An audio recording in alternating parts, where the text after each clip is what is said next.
कह रहे हैं सर, इसके साथ ये जो सब प्रॉब्लम्स चल रही हैं, आपको क्या लगता है हुकूमत 5 साल पूरे कर सकती है? ख्वाजा आसिफ ने कहा था कल असेंबली में खड़े होकर कि जी जब तक ये आदमी से मुराद इमरान खान उनके था कि जब तक ये आदमी कुर्सी पे बैठा है पाकिस्तान मजीद दलदल में धंसा जाएगा। अपोजिशन की ख्वाहिश है कि फ्रेश इलेक्शंस हो। अपोजिशन ये नहीं चाहती कि कोई इन हाउस तब्दीली आए, क्योंकि इन हाउस तब्दीली का मतलब ये है कि जो लॉर्ड इस वक्त असेंबली में मौजूद है इसी के साथ गुजारा करना पड़ेगा, वो ये नहीं चाहते। एक तो अपोजिशन को ये लगता है, बिलखुसूस नून लीग को ये लगता है कि अब अगर इलेक्शन अब होते हैं तो उनको अच्छी अक्सरियत मिल सकती है। क्योंकि देखिए आप माने या ना माने, इमरान खान साहब ने कल असेंबली में खड़े होकर कहा करंट अकाउंट खसारा हमने कम कर दिया, हमारी बहुत बड़ी अचीवमेंट है, कोई शक नहीं। लेकिन देखिए बड़ी अच्छी बात किसी ने की थी कि जब आप फाइनेंशियल अचीवमेंट की बात करते हैं ना, इक्तिसादी कामयाबी की बात करते हैं, उसके लिए आपको किसी मैशत की जरूरत नहीं पड़ती है ना।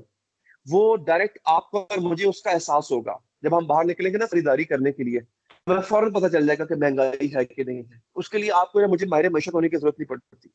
बिल्कुल इकोनॉमी का जो हाल इस वक्त हुआ है, जिसका भी कसूर है, जी। अवाम जो है वो इस तब्दीली को उतना वेलकम नहीं कर पा रहे जितना कि उन्होंने 2018 के इलेक्शन में किया था।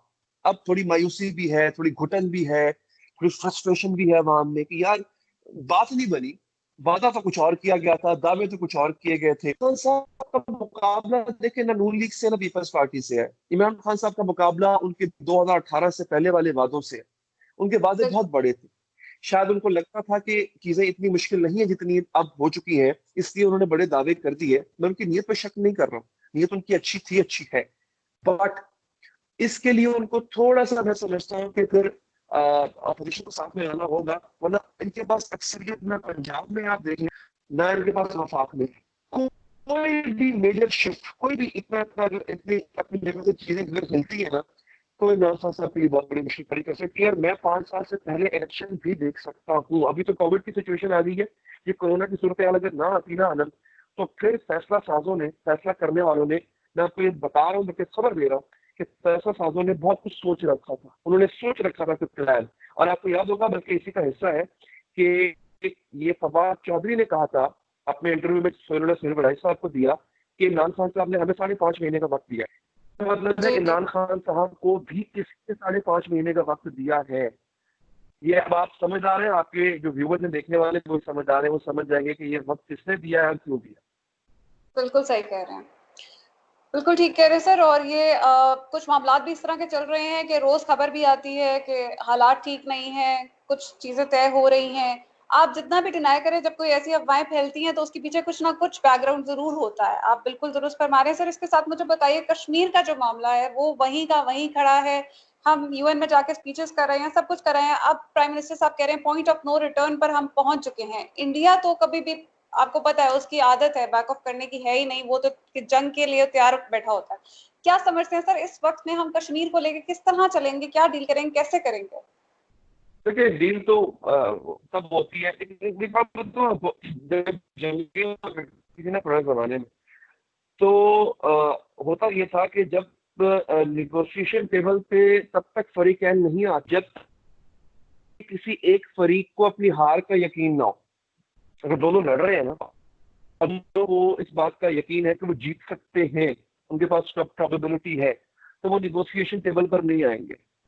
हाँ, उनमें से किसी एक फरीक को अगर इस बात से पता चल जाए कि आप जीत उसके बस की बात नहीं है, वो हारने वाला, तो तब वो कहेगा आ जाओ यार टेबल पे बैठ के बात, टेबल पे तभी बात होगी अनम, जब भारत या पाकिस्तान में से किसी एक को यकीन हो जाएगा कि अब बात बस से बाहर, लड़ाई नहीं कर सकते। अब दोनों को लगता है कि वो लड़ सकते हैं, ठीक है।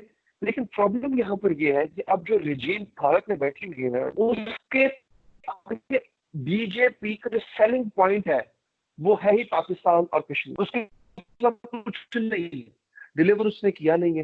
हिंदुत्व का नारा उसने लगाया है जो एक एक्सट्रीमिस्ट नारा है, उसमें कश्मीर भी आता है, पाकिस्तान भी आता है। अब जो वो बेच रहा है ना अपनी आवाम को, वो यही कुछ बेच रहा है। अगर आप दिन आज वो कश्मीर को लेकर के किसी भी हाल की तरफ चल पड़ता है, उसका वोट बैंक नाराज हो जाएगा उससे। वो ये अपना पॉलिटिकल सुसाइड अफोर्ड ही नहीं कर सकता मोदी कि वो इसको इस तरह लेके चले। लिहाजा जब तक प्राइम मिनिस्टर मोदी और बीजेपी की गवर्नमेंट है तब तक तो आप कश्मीर पर तो आप पत्ता नहीं ला सकते, कुछ नहीं हो सकता। हाँ, आप जाए ढिंडोरा पीटे पूरी दुनिया में, अच्छा ढिंडोरा पीटे और पीटना चाहिए, भारत पीटता है ना, पुलवामा अटैक हुआ, पूरे पूरी दुनिया में वो ढोल लेकर निकल पड़ा, शोर मचाना शुरू कर दिया। हम नहीं ऐसा करते, क्योंकि हमने जो है ना वो अच्छे ढोल वाले रखे नहीं हुए। भारत के पास अमेरिका में लॉबिस्ट है, यूरोप में लॉबिस्ट है, अरब ममालिक में भारत के। आप ये भी देखिए, सिक्योरिटी काउंसिल का गैर मुस्तकिल रुकन ये कोई छोटी चीज नहीं होती है, वो बन गया। बिल्कुल अच्छा, तो इस बात पे अनम कि हमने सिक्योरिटी काउंसिल के गैर मुस्तकिल मेंबर के लिए हम वोटिंग तुड़वा नहीं सके। आपको पता है, जो नॉर्मल अगर कोई गैर मुस्तकिल मेंबर बनता है वो 150 वोट लेता, भारत 184 वोट कैसे ले गया? अरब ममालिक क्यों भारत ले गया? भारत में बन जाना था, इसमें कोई शक बन जाए, लेकिन कम से कम कोई लॉबी हमने की होती, बनता तो कम से कम थोड़े से मार्जिन से बनता ना, 150 वोट से बनता। 192 में से 184 वोट अगर भारत ले गया है तो कितना बड़ा डिप्लोमेटिक फेलियर है। तो हमें जो फॉरेन पॉलिसी पे जो एक बहुत ही हमें दिखाई जाती है कि जी हम इस्तेमाल कर रहे हैं, वो तकरीरें दिखाई जाती है। तकरीर बड़ी अच्छी थी भाई, क्या करूं मैं इसी तकरीर का कि भारत के साथ आज अमेरिका खड़ा है, भारत के साथ आज यूरोप खड़ा है, कश्मीर पे कोई आवाज नहीं उठा रहा, कश्मीर पे किसी को सबने अपनी इसराइल की तरह कश्मीर में सबने आंखें बंद की हुई है अपनी। तो मेरा कौन सा डिप्लोमेटिक सक्सेस है ये? मैं कैसे इसको फॉरेन पॉलिसी की कामयाबी करार दूं? आपकी फॉरेन पॉलिसी बुरी तरह नाकाम हो रही है। अब भारत मुसलसल उस पर जीत कर रहा है। उसका एक वजह आखिरी बात में कर दूं, उसकी ये वजह है कि देखो, जब तक आपके मफाद मुश्तरक नहीं होंगे ना, सऊदी अरब ने रिलायंस इंडस्ट्रीज के साथ मिलकर भारत में $70 अरब की इन्वेस्टमेंट की है। सऊदी अरब है हमारा अदर मुल्क, जिसने हमें मलेशिया जाने से रोक दिया था। आपको याद होगा जो मलेशिया टर्की समिट हो रहा था कि जी नहीं बिल्कुल वहां मत जाए आप, और खुद भारत के बिल्कुल साथ $70 अरब की उसने शराकत दारी की है। तो ये मफाद की जंग है।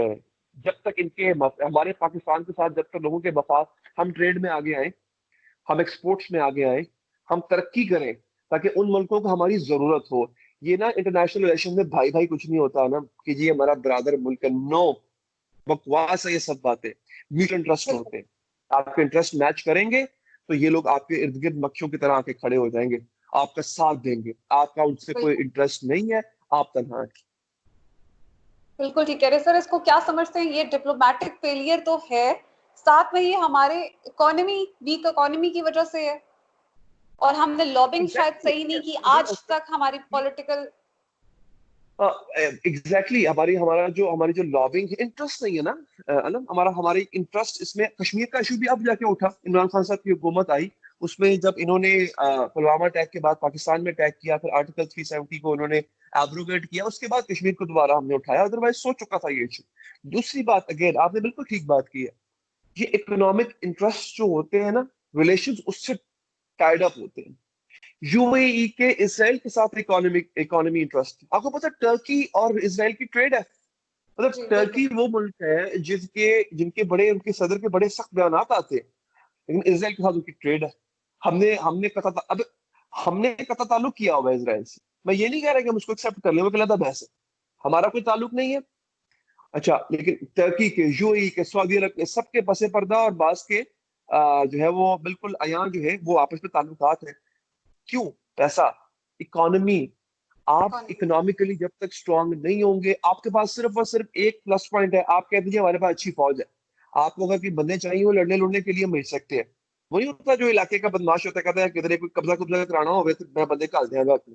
हमने वो काम किया हुआ है। मतलब सऊदी अरब को सही जब कह रहे हैं। कोई थ्रेट होती है, उसने यमन में किसी को पीटना होता है, उसने शाम में किसी को फैंटी लगानी होती है, उसको पाकिस्तान की याद आ जाती है, आ जाओ भाई बंदे भेज दो अपने, फौजी भेज दो अपने।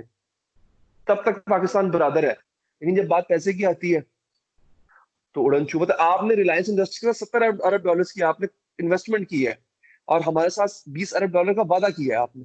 हमारे साथ अभी वादा है वो $20 अरब का, वहां $70 अरब की इन्वेस्टमेंट है।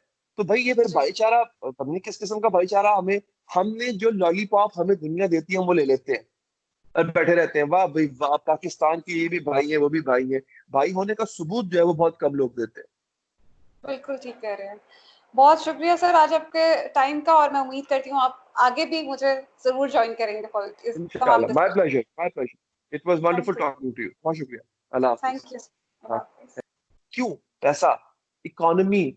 आप इकोनॉमी। इकोनॉमिकली जब तक स्ट्रांग नहीं होंगे, आपके पास सिर्फ और सिर्फ एक प्लस पॉइंट है, आप कह दीजिए हमारे पास अच्छी फौज है। आपको अगर कोई बंदे चाहिए वो लड़ने लड़ने के लिए मिल सकते हैं। वही होता जो इलाके का बदमाश होता है, कहता है किधर कोई कब्जा कुब्जा कराना हो तो मैं बंदे घाल दिया। हमने वो काम किया हुआ है। मतलब सऊदी अरब को सही जब कह रहे हैं। कोई थ्रेट होती है, उसने यमन में किसी को पीटना होता है, उसने शाम में किसी को पेनल्टी लगानी होती है, उसको पाकिस्तान की याद आ जाती है, आ जाओ भी बंदे भेज दो अपने, फौजी भेज दो अपने, तब तक पाकिस्तान बरादर है। लेकिन जब बात पैसे की आती है तो उड़न छू। मतलब आपने रिलायंस इंडस्ट्री में 70 अरब डॉलर्स की आपने इन्वेस्टमेंट की है, और हमारे साथ 20 अरब डॉलर का वादा किया है आपने। हमारे साथ अभी वादा है वो 20 अरब डॉलर का, वहाँ 70 अरब डॉलर की इन्वेस्टमेंट है। तो भाई ये फिर जी भाईचारा पता नहीं किस किस्म का भाईचारा हमें, हमने जो लॉलीपॉप हमें दुनिया देती है हम वो ले लेते हैं और बैठे रहते हैं, वाह भाई वाह पाकिस्तान के ये भी भाई है वो भी भाई है। भाई होने का सबूत जो है वो बहुत कम लोग देते हैं। बिल्कुल ठीक कह रहे हैं। बहुत शुक्रिया सर आज आपके टाइम का, और मैं उम्मीद करती हूँ आप आगे भी मुझे जरूर ज्वाइन करेंगे इस तमाम इंशाल्लाह, my discussion. Pleasure, my pleasure. It was wonderful thank you. Talking to you. बहुत शुक्रिया। अल्लाह हाफिज। Thank you. हाँ। अल्लाह हाफिज।